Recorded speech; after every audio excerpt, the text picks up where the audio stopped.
ప్రతి ఇంటి నుండి కూడా ఒక పౌరుణ్ణి ఖచ్చితంగా శాఖకు పంపించవలసిన అవసరం ఉంది. స్కూల్కి పంపించకపోయినా పర్లేదు, కానీ శాఖకి ఆర్ఎస్ఎస్లో సభ్యుడిగా ఖచ్చితంగా పంపించి తీరాలని చెప్పి అందరికీ కూడా తెలుసుకోవాలి మీరందరూ ఆర్ఎస్ఎస్ గురించి అని చెప్పి మీకు తెలియజేస్తున్నాం. భారతదేశం చాలా పురాతనమైనటువంటి దేశం.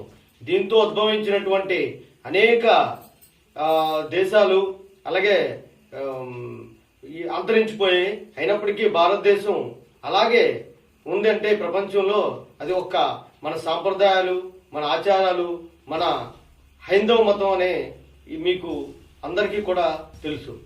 ఈ హైందవత్వాన్ని అలాగే దేశాన్ని కూడా, దేశ సార్వభౌమత్వాన్ని, దేశ తలక పటిష్టతని మరింత ఇనుమడింప చేయాలంటే ప్రతి యువకుడు కూడా ఖచ్చితంగా ఆర్ఎస్ఎస్